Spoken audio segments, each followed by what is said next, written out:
Sinong sinagpinan nila? Bangko ba? Hindi, di ba? AMLA ang pinasagpinan nila. Di ba? So, anong batas mananaig? E di yung AMLA law, kung gusto nila na ang bangko mag-disclose, bakit hindi ginamit nila yung bank secrecy law na may exception? Bakit hindi nila sinagpin ang mga bangko para masabi ng impeachment? Yan. Di ba? Hindi. Di ba? Bakit AMLA ang sinagpina nila?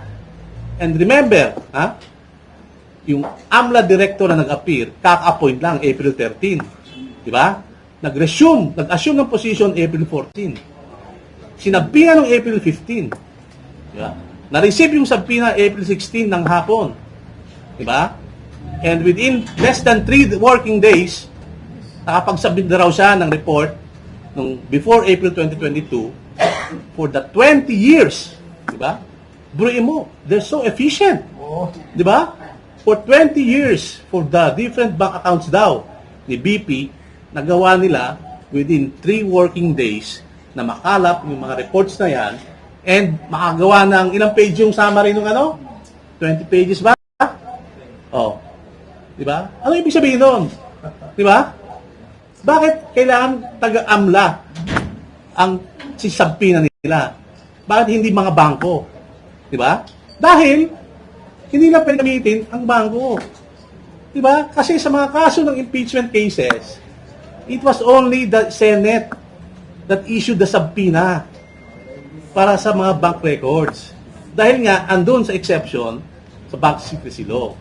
So bakit kailangan AMLA ang ipatawag nila, nakaka-appoint pa lang ng tao?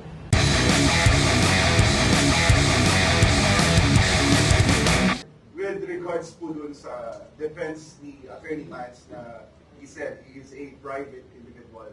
Pero yung paliwanag naman po ni Representative Jokno, dahil po daw generally communal yung properties ni Vice President Sara Duterte ni Attorney Mans. Kaya kailangan tingnan yung joint assets at transactions po. Your comment on this, sir?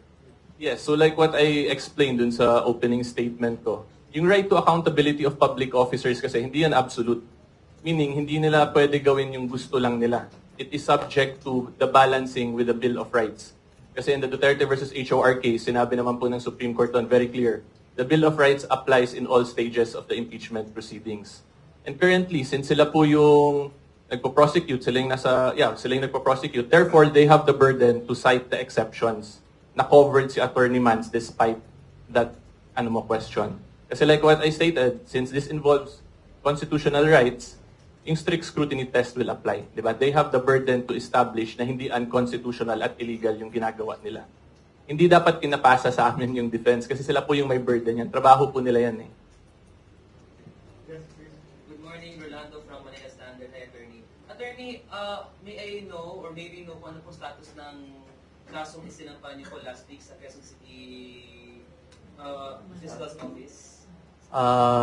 Usually, ang proseso po, pag nag-abla ka ng kaso sa fiscal, so yung fiscal's office po, i-evaluate yan. And then kung sa evaluation nila is pwedeng tumuloy yung kaso, mag-issue po sila ng subpoena doon sa mga nakasuhan para sumagot. So, since 1 week na more or less, so malamang po, meron na pong i-issue sa proseso. Siyempre, mag-issue sila ng subpoena para sumagot po yung mga nakinasuhan namin. What are you expecting po from the Quezon City Prosecutor's Office? Anong ruling yung ina-expect po ninyo? Well, initially, siyempre, papasagutin muna nila yung mga nakasuhan para mag-file po sila ng counter affidavit. Okay? Pag-file ng counter affidavit, pwede din po kaming sumagot doon. And pagkatapos po, aralin po ngayon ng assigned na fiscal kung sinong prosecutor na mag-aaral, magdidesisyon. And base doon, maglalabas sila ng decision. And when po ito expected na ilalabas? Well, usually in practice po, mga more or less, mga 3 months. Sa normal na proseso, 3 to 6 months po ang decision from the time na mag-file sila ng counter affidavit hanggang magkaroon po ng decision. Last question. Sorry po, sir, sorry. Kasi I remember Representative Joel Chua told in the press conference 2 Saturdays ago sa po na the House has its own extraordinary powers, just to paraphrase it, in conducting their own investigations sa impeachment. Maybe know kung bakit too far na or as stated sa inyong mood ngayon na para bang sumusobra na ang House in investigating the AMLAC records of Mr. Carpio, of Attorney Mans Carpio, sa kanilang ginagawang extraordinary powers na ginagawa ng House in investigating the bank records of the Vice President's family. We recognize, no, talaga namang merong kapangyarihan ang House na magsulong ng impeachment complaint. No? Nasa saligang batas po yan. Pero wala naman po sa saligang batas na nagsasabi na pwede kang lumabag ng batas. Diba? You may have the constitutional right, you may have the constitutional duty, but you cannot violate the law. Okay? Diba? Ay na sino po namang tao dito maintindihan. Miski na may karapatan ka, hindi ka pwedeng lumabag ng batas. Malinaw po sa Section 8A. Yan. Number 3. Pangatlong slide. Isa pa. Yan. Yan. Isa pa. Yung number 3 na slide. Sa Section 8A po ng batas ng AMLA, malinaw naman po ron na the AMLC, yan po, the AMLC and its secretariat shall securely protect information received or processed and shall not reveal in any manner any information known to them or by reason of their office. Okay? So, miski na po may kapangyarihan ang House of Representatives na magsulo ng impeachment complaint, kailangan pa rin sumunod sila sa batas. Diba? Hindi naman po sila above sa law. Diba? Lahat po tayo dapat we observe the law. Diba? Mambabatas po sila. Diba? So they should be the first to observe and comply with the law. Diba? Being mambabatas, you have the more duty and to observe and respect the law. Ito na naman po ang pinagbabatayan namin. Batas mismo na pinasa ng Kongreso. Diba? Yan o, Section 8A, malinaw. Diba? Ang AMLAC hindi pwedeng magsiwalat sa kahit anong pamamaraan ng kahit na anong records or information na nakalap nila. So, yun lang po. Thank you. Thank you, Attorney. Question? Okay, yes. Yes, go ahead, ikaw. Sir, earlier you said the bloated... You identify. That Eric Mendoza for inquirer. So you said earlier 6 billion bloated amount. So sir, may ballpark figure tayo sir, what is yung amount talaga sir na dapat? I think as I said, no, Attorney Carpio is not part of the impeachment proceedings. So, he is a private citizen. No? So, he doesn't want to be embroiled in this political circus. No? And more importantly, to disclose his private information. But what we can say is that he does not have that 6 billion amount that is being publicly portrayed as a pure propaganda in the media. So, wala po siyang ganung pera. Ha? Okay? But what exactly is the amount, of course, we cannot divulge that. Diba? Kasi nga, private. But, kasi, ang pinating sinasabi na, may 6 billion eh. Diba? So, yun po yung sinasabi niya. Wala siyang 6 billion. Sabi nga niya, it's fake and a lie. Marites nga, sabi nga. Sir, earlier may nabanggit na bloated yung isang 2 billion. Instead of 2 billion, 2 million lang. So, sir, 6 billion minus 2 billion, like the 4 billion, is that safe to say, sir, na 4 billion lang yung... It is not, of course. Kasi nga, sabi ko nga, hindi natin alam kung paano in-add eh. Kasi, di ba, wala naman kaming kopya. Siguro kayo, baka may kopya kayo, di ba? Pero basahin niyo puro dun sa mismong report. Hindi naman in-explain kung paano nila in-add yung 6 billion na yon. Saan nila kinuha. Di ba? Kasi sa sample mo nga, di ba? Pwedeng zero. Di ba? Kasi nga, sabi ko, ang transaction value is not equivalent to the ending balance. Diba? Magkaiba po yun. I have a question, Attorney. Yung withholding tax from the bank, can that be used also as evidence na kung gaano karami yung pera? Yeah, it's possible. Theoretical explain kasi you can compute naman there. Diba? Ang withholding tax, pag merong interest on a time deposit, I think it's 20%. Diba?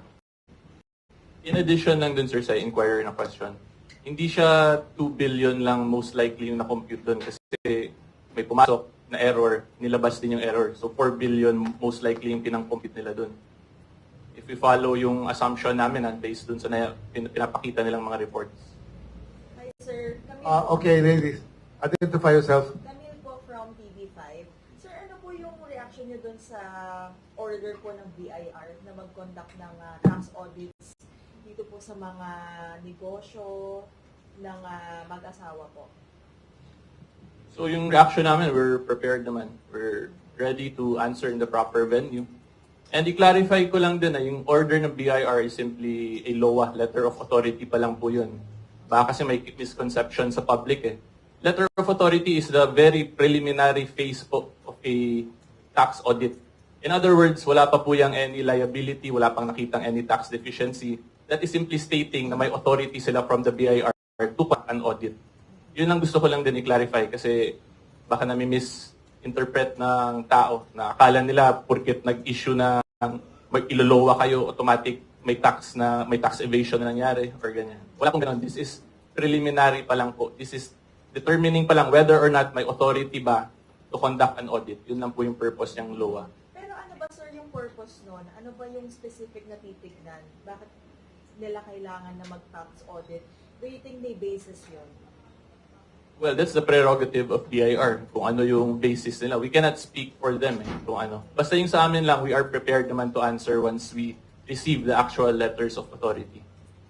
Prepared to see Attorney Mans yun. Next. Okay, sir, good morning. Johnson Manalo po from ABS. Sir, yung observation nyo ilan dun sa complaint na itinay ninyo for the Quezon City Prosecutor's Office questioning the possible violation of your client, yung kanyang rights dun sa data privacy law. Ang sabi po nung ilan ay bakit yung violation dun sa privacy ng kliyente ninyo ang kinusyon at bakit hindi nagkaroon ng direct denial na merong 6 billion or 6.7 billion dun sa transactions ng kliyente ninyo nung araw po na inilabas yung records po na yan? First and foremost, sabi ko nga, kahit na anong informasyon na lumalabas, siyempre, kailangan you have to check kung tama ba yung pagkuha ng informasyon allegedly na umiikot. Okay? That is what we initially addressed. No? Dahil nga sabi namin, and remember tatlo po yung kaso namin, di ba? AMLA, violation ng AMLA, violation ng Bank Secrecy Law, at violation ng Data Privacy Act. So, tatlo pong batas yung kinaso namin na nilabag nila. Okay? So, yun po, we're just addressing initially the manner upon which these private and confidential information were publicly disclosed in violation of these three laws. Okay? Now, whether or not, di ba, kung totoo ba yung sinabi ng AMLAC dun sa hearing, di ba, that is a different matter na hindi naman pwede sa piskal ang magdesisyon nun, di ba? That is why we came up with statements after the hearing and also now that Attorney Mans, as I said, is saying that 6 billion is fake and a lie. Okay? Wala siyang 6 billion sa account niya. Okay? Now, you're asking magkano, but I said, that is not part of the obligation of Attorney Mans na i-disclose magkano pera niya. Dahil hindi naman siya parte ng impeachment proceeding. Diba? And it's up to the impeachment prosecutors to prove in trial kung magkano ba yung nasabi ng pera ni VP. Diba? Eh si Mans, hindi naman siya parte ng impeachment proceedings eh. Diba? So that's what we're saying. He's a private individual. He wants to remain private. Okay? And kaya lang po siya napilitan man lumabas dahil nga, naapektuhan na siya itong mga paglantad ng mga alleged bank transactions. Sir, din mo sa complaint, bakit hindi immediately nagkaroon ng denial? Why only now? Sinasabing fake po yung 6.7 billion? So, ganito na lang po During that time, actually up to present, wala kaming official records from AMLAC. Siyempre, kung wala tayong official records, how will we properly review kung ano ba yung mga allegations talaga nila?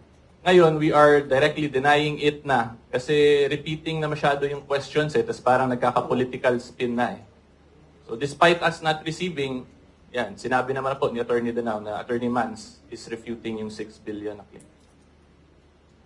Sir, last na lang. Okay. Meron ba tayong record, sir, nung sinabi mo na merong error on the part of BPI dun sa 2 billion or it's just based on news reports and Oh, doon sa kopya na nakuha namin from the internet, doon sa kung yun yung AMLAC report na sinabit sa House, portion po ron, hanapin nyo, sa bandang dulo.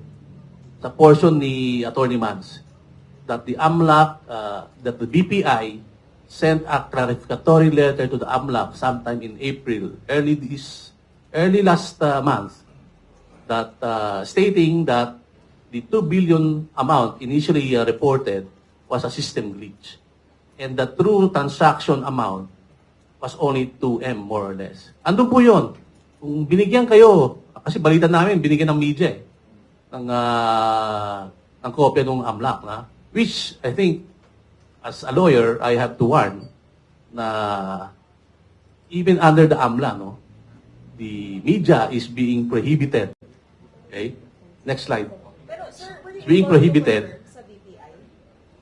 Hindi nga, kasi nga wala naman kaming kopya ng AMLAC Hindi, eh. sir, pero stating nga na you saw this on social media, it was posted and made clarificatory letter. Did you confirm to the BPI if indeed they sent a clarification letter dun sa AMLAC? Oh, I think before we do that, we have to have a copy of the AMLAC report to be able to confront BPI kung talaga meron silang ganong klaseng report. But, as I said, on that report itself, meron na pong nakalagay doon na statement ang BPI. Diba? So, kung talagang totoo or gusto lang ipalabas yung totoo, diba? Pwede lang i-cite yun eh. Diba? So, yeah, alam mo yung section na, no? Next slide. I just want to emphasize, no, that under sa batas ng AMLA, no, section 16. Next. Yeah.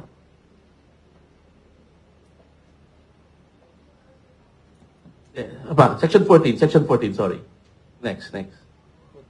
Yan, okay. We have to be careful, no? Kasi marami din akong kaibigan sa media, you have to be careful in citing the AMLAC report. Okay? Because even in section 14D, in case of a breach of confidentiality that is published or reported by media, the responsible reporter, writer, president, publisher, manager shall be liable under this act. Kaya nga po sinasabi ng batas, hindi pwedeng ilantad. Pag hindi pwedeng ilantad, mas hindi pwedeng ipakita ng media yung mga alleged bank transaction reports. Dahil mismo sa batas po, di ba, pinagbabawalan ang media na i-quote, pakita yung mga transaction na yun. Di ba? Well, this is the law, no? It may be argued that it's against the freedom of speech, expression, but until it is challenged before the Supreme Court, it should be observed, no, by all. So, let's be cautious po, no? Because I know you're doing your job, but of course we have to be also careful. No? Thank you. Do you plan to file cases against those media establishments who have shown those Mag-comment lang ako dun sa previous muna. So baka kasi isip nyo, tinitreaten namin yung media ha. We are simply just showing this and sharing to everyone. You have to remember, hindi po kami yung author ng batas na yan. Yung Congress po yung gumawa niyan. So we are just reminding everyone na may ganyang provision kasi because of what's happening now, baka hindi lang banking sector yung magka-problem, maybe even the media sector because of this provision. Kasi kung saan-saan na lang po pinapakalat yung information eh. So yan lang po gusto ko lang emphasize. This is not us. This is not from us. This is from Congress. We are simply sharing with everyone. I'll answer that, no? Attorney Mans has not and has no intention, no, to file any case against the media. Okay? So, we know that you're doing your job only, and you may have missed, no? Dahil hindi naman po lahat ng media are also lawyers, no? But we understand that, but we're just trying to caution you now, no? Medyo hinay-hinay po tayo, dahil sabi ko nga, kung hindi kami, baka yung iba. Diba? Baka sa may mga ibang panahon na meron kayong ilabas din. So, at least, we're trying to educate the media that there is such a provision of the law. Okay. Actually, Attorney, this is a very healthy exchange of views, no? Mabuti na narinig po yung mga questions from media because these are the questions we have to answer also eventually I just have one question. Yung Bangladesh, remember, and RCBC, this happened years ago. Anong learnings doon? And how does it apply to the situation now? If you recall. Well, if I recall, yung Bangladesh, yung ba yung merong ginamit yung banking system, no? Okay? Sa RCBC ba yun? Okay.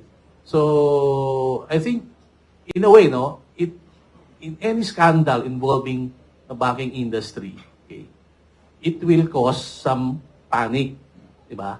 Tulad nun, nung nangyari yon, it created some panic sa RCBC Bank. But fortunately, na-arrest, no? That is what we want to prevent, di ba? If, as sabi ko kanina, kung kaya lang gawin ito sa isang abogado, sa asawa ng isang mataas na opisyal ng gobyerno, di ba? Pwede lang gawin ito sa kahit na kaninong tao, which may create, a lack of confidence in the banking industry. Di ba? Kasi kahit na sino pala pwedeng makita o masirip at mabuyanyag ang kanyang mga transaksyon sa bangko, which we do not want to happen. Okay? Attorney Mans, as I said, is doing this not only to protect his rights and interests as a private citizen, but more so to protect and preserve the confidentiality of bank records, which is the cornerstone of the banking industry. Thank you. Okay, yeah, please. Good morning, sir. Ganito po UNTV. May buntag, sir. Attorney, UNTV. Attorney, have you sought na po ba ng clarification from PPI doon sa alleged error po? No. No, because as I said, no, until we have the real document showing that, I think it's premature for us to cite or to write the BPI on a document na hindi pa kami binibigyan until now. Sir, sino dapat magbibigay sa inyo? Well, nag-request kami sa Committee on Justice last week. Diba? But as I said, wala pa silang reply. Although they replied na it's under consideration, but wala pa palang approval for us to be given a copy. Sir, If I may add lang doon, kung napansin niyo yung discussion natin lahat ngayon, nagbe-base on a mere scrap of paper na hindi nga verified. So yung point ko lang po dito, hopefully you understand. Mic test. So yung point ko lang po dito, hopefully you understand how unreasonable the situation now is. Diba, it is an unsigned document, hindi natin sure kung totoo ba talaga, pero nagiging mainstream news na siya for the last 2 weeks. That is why kung napansin nyo, very lang kami kung ano yung rule of law. We wait for the official document, we will comment, pero since nagiging political propaganda na siya, we decided today to address directly yung 6 billion na tinatapon na issue. But again, hopefully you understand nga po how unreasonable the situation na ngayon currently na wala pang signed document pero nagiging mainstream news na siya. Yes, please. Go ahead. sir, sorry. Okay. Ay po, good morning po, gentlemen. Nico po, PGNM. Kung sakali po, gentlemen, kung sakali lang naman na magtuloy-tuloy po itong impeachment trial papunta sa Senate, will you be open? And if in case isaman po nila itong mga bank accounts ni Attorney Manska party, will you be willing po to submit po sa kanila and maging public po? So yung position po kasi namin, yung very basic rules of procedure, si Attorney Mans is not a party to the case. Then if you look at also the jurisprudence and the rules on impeachment, impeachable officer yung respondent to an impeachment case. So currently, the prosecution will have the burden to show na hindi unconstitutional yun pag ipatawag nilang isang private individual. Pero kami naman, pag makita nilang constitutional ginagawa nila, hindi illegal, hindi naman kami takot mag-comply and mag-respond. Basta yung sa amin, ipakita muna nila na hindi illegal yung ginagawa nila. Follow up on that, Attorney, parang wala pong compelling reason yung state to pass yung No, because they need to balance it with the Bill of Rights. That's what was discussed in the Duterte versus HOR case. Therefore, hindi absolute yung power nila ng accountability of public officers. Diba? Kasi may right to privacy din po ng individuals eh. Kasi if we follow that logic na right to accountability of public officers is absolute, kahit sino lang pwede nila pasabina. Kahit hindi asawa ng VP. Nakikita po ba ninyo how unreasonable that situation is? Kaya yung sa amin lang, we will follow the rule of law, the rule of just law, and we will respond accordingly in the proper venue. Isa na lang po, with your indulgence po, sirs. Parang reality shows lang naman. Gaano po kayo nagtitiwala na the case will prosper considering you're filing, alam naman natin kung sino ang may hawak ng prosecutor's office under the Department of Justice. Usually, ganun naman, hindi naman sure, ano yan, yung iba inuupuan para lang hindi mag-prosper yung case. Thank Well, you po. kami naman po ay naniniwala pa rin na ang ating mga piskal, may paninindigan, no?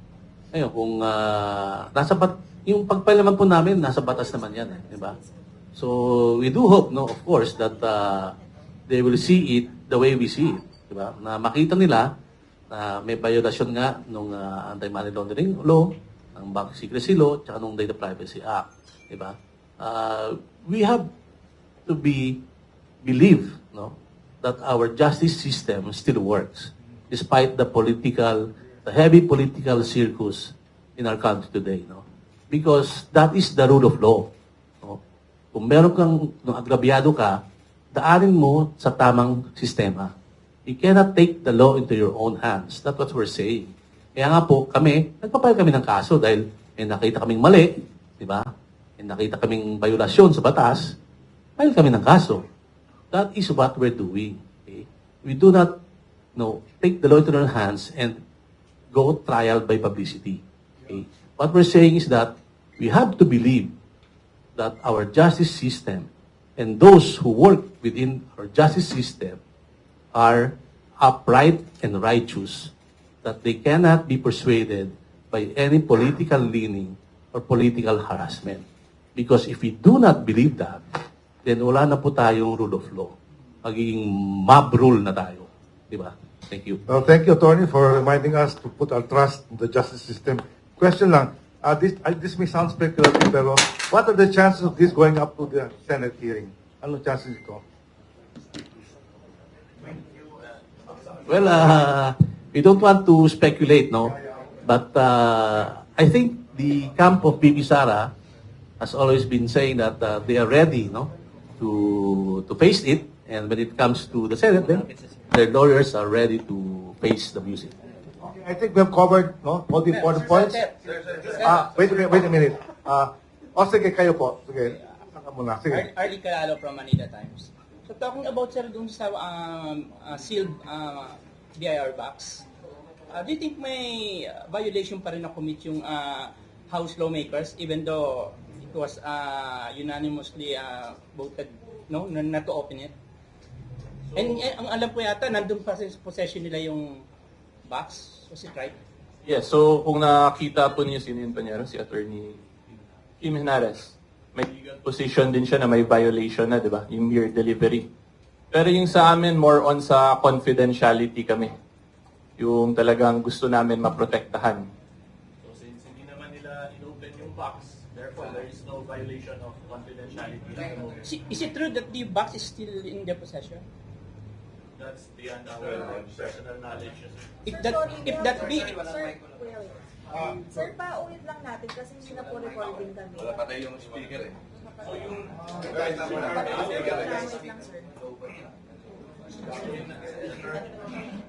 lang, sir. Guys, palipat ka na ng mic. No, sir. Okay na mic namin, sir. Okay. Ayan. Hello. Good morning, media. Can you hear us? Okay na? Okay. So as to the question, bumalik na rin to. As to the question, yung kay Attorney Henares, yung position niya is the mere delivery already violated the confidentiality provisions of the NIRC.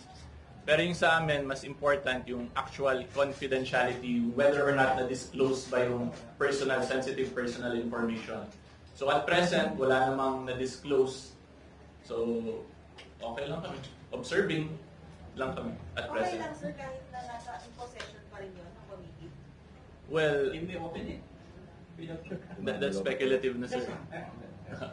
Yung sa amin kasi, that's why we do not want to dwell too much on speculative discussion kasi yung sa amin, rule of law, ayaw namin makisama sa political noise as much as possible talaga. Question na, sir, last question sa akin. given sir yung AMLAC and then bank secrecy laws, it appears na walang exception, di ba? But the lawmakers from the House, they're claiming that they're doing it because that's impeachment. There's impeachment of things. Sagutin ko na attorney sa AMLA. Yung sa AMLA, kung makita nyo kanina yung section 80, wala namang exception sinayad dun. If you read the entire RA 9160 as amended, there's no exceptions. Impeachment is not. Sa AMLA, wala. So currently, position namin, absolute yung confidentiality. So baka sisihin nyo naman si Attorney Mans. We have to remember, yung authors po niyan is Congress. Attorney Mans is simply enforcing the rights given to him by Congress. Just in case, I'll just add to that. Okay? So remember, sabi ko nga kanina, tatlo po yung pinal na kaso, di ba? Violation ng AMLA, violation ng Bank Secrecy Law, violation ng... Patay mo lang experience ma'am, nagdodoble kasi. Violation ng... Okay. Violation ng... Yarap na lang. Okay. Violation ng Data Privacy Act. Okay? So, tulad kasi sabi ni Atty. Neil, pagbasahin niyo yung RA 9160, yung AMLA, diba? Yung Section 16A kanina, wala pong exception doon na impeachment. Okay? Sa Bank Secrecy Law, ito, yung pangalawang kaso na, kung pwedeng may exception, impeachment. Okay? Pero alalahanin niyo po, hindi naman sila nag-inquire sa bangko. Di ba? Sinong sinagpinan nila? Bangko ba? Hindi, di ba? AMLA ang pinasagpinan nila. Di ba? So, anong batas mananaig? Hindi yung AMLA law, kung gusto nila na ang bangko mag-disclose, bakit hindi ginamit nila yung bank secrecy law na may exception? Bakit hindi nila sinagpin ang mga bangko para masabi ng impeachment yan? Di ba? Hindi. Di ba? Bakit AMLA ang sinagpinan nila? And remember, yung AMLA director na nag-appear, kaka-appoint lang April 13. Di ba? Nag-assume ng position April 14. Sinagpinan ng April 15. Di ba? Na-receive yung sabpina April 16 ng hapon. Di ba? And within less than 3 working days, nakapag-submit na raw siya ng report nung before April 2022 for the 20 years. Di ba? Buruin mo, they're so efficient. Di ba?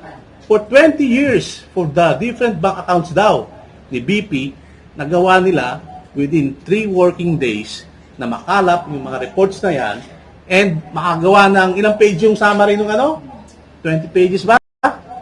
Oh. Di ba? Ano ibig sabihin doon? Di ba?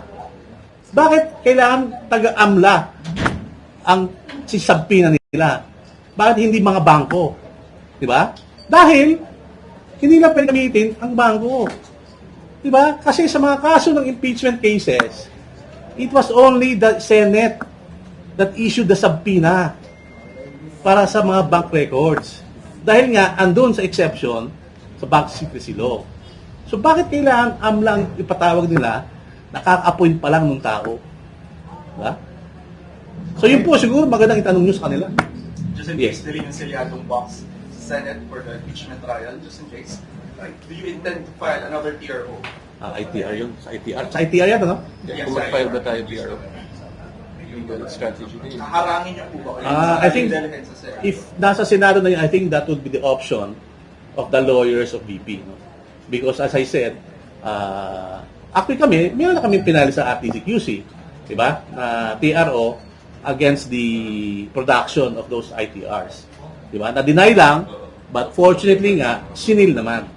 Okay? So, but kung dadalhin na po sa Senado, kung doon na gusto lang ibuksan, I think the lawyers of BP Sara can adequately protect the rights of BP. Pahalan sila. Kasi kami naman, hindi naman parte ng impeachment si Atty. Mans. Diba? Sorry sir, ulitin ko lang. Sabi ni Attorney Michelle joke, no?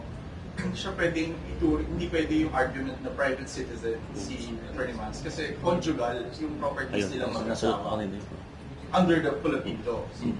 Kaya pwedeng i-compare din daw, sabi ni Attorney Michelle. What's your response to that? Well, we respect his opinion, but we have a different legal position. So, we're talking about the right to privacy din kasi dito, a private individual.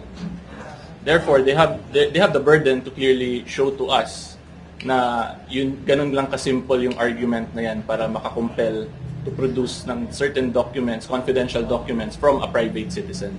Idagdag ko lang, kasi pinag-usapan natin dito, bank records, bank information, di ba? Pag nagpunta ka sa bangko, tanungin mo ng bangko yung account ng asawa mo na hindi ka naman co-depositor. Di ba? Papaya ka ng bangko? Di ba? Hindi eh. Kasi hindi ka naman co-account eh. Di ba? So, bank accounts are treated differently when it comes to disclosure of bank information.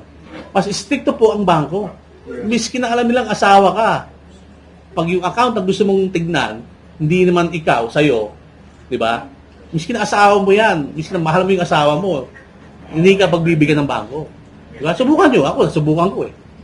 Hindi ko pwedeng tignan. Hindi na sasabihin sa'yo magkanong balansin ng asawa ko. Di ba? So you're saying, sir, kahit mag-asawa sila, hindi pwedeng bulat-bulat? Yes, because the bank street, bank information, more stricter in any other information. Kaya nga po sinasabi ko kanina, the bank industry, the cornerstone of it is confidentiality. Diba? If you break that confidentiality, you lose the trust of the public to our banks. And what will happen to our banks? It will die. Mamamatay ang banking industry natin. Dahil wala na palang tiwala ako sa bangko na yan. Kumusta ngayon sa Attorney Manscarte? Kapag nakakausap nyo, Well, he's in good spirit naman because, as I said, he's a private citizen and he's doing this to preserve his privacy. And Attorney Mans is a practicing lawyer. Yes. So he knows his rights naman. Danny? Sabi, mas okay ba kay Attorney Mans na proper o mag-push through yung impeachment sa Senate kasi para doon mas fair yung laban? Ako ang sagot? Ako na? That's parang political na kasi yan. So, yung sa amin dito, we will just answer if mapakita nila kung ano yung legal basis, constitutional basis. Basta yung pinaka-point lang talaga dito, we're following the rule of law. Okay, we're not afraid to answer in the proper venue as long as they can show us their legal basis properly. Danny? Yung pong paliwanag din ng ating dalawang abogado dito, malinaw po, detalyado talaga eh. At sang-ayon sa rule of law. At sa tingin ko, yung taong mapuro lang ulo lang ay hindi makakaintindi, tsaka yung tao ayaw talaga na umintindi. Ako po, walang bibigay na tanong, pero meron mo akong kapirasong sasabihin lang. Ito pong pangyayari na to, na na-involve itong si Atty. Carpio. Hindi naman mangyayari yan kung hindi dahil doon sa impeachment kay Vice President Baby Sara. So, kaya po nangyayari yan kasi po tayo nabubuhay ngayon sa panahon na ang maraming mamabatas at maraming mga politiko, mga opisyal ng gobyerno, ay talagang puro buhaya na at saka talagang alahula na mismong batas sinasalahula nila. Yun lang po, wala po. Okay. No inciting of rebellion, ha? Okay, sige. Okay, any more questions? Any more? Okay. Last question. Okay. Ito pa rin sinabi ni Representative Joel and Representative Jokno. They cited the parliamentary immunity of the congressional members.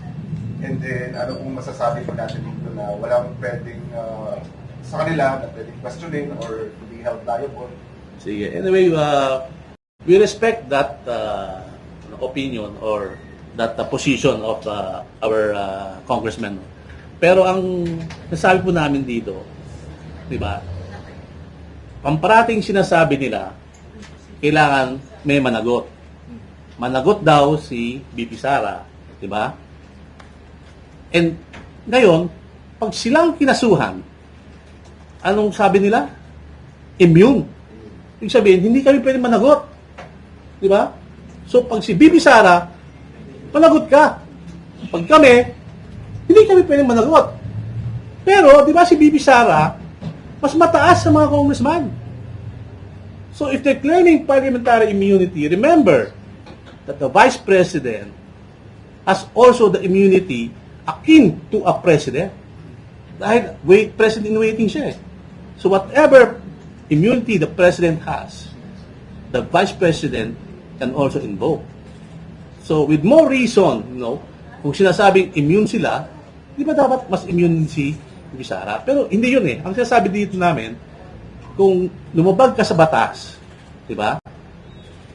Mambabatas ka man o hindi, dapat managot ka, di ba? Pantay-pantay. Hindi pwedeng pag kumain ka, special ensaymada sa kanila, tayo pandikoko, di ba?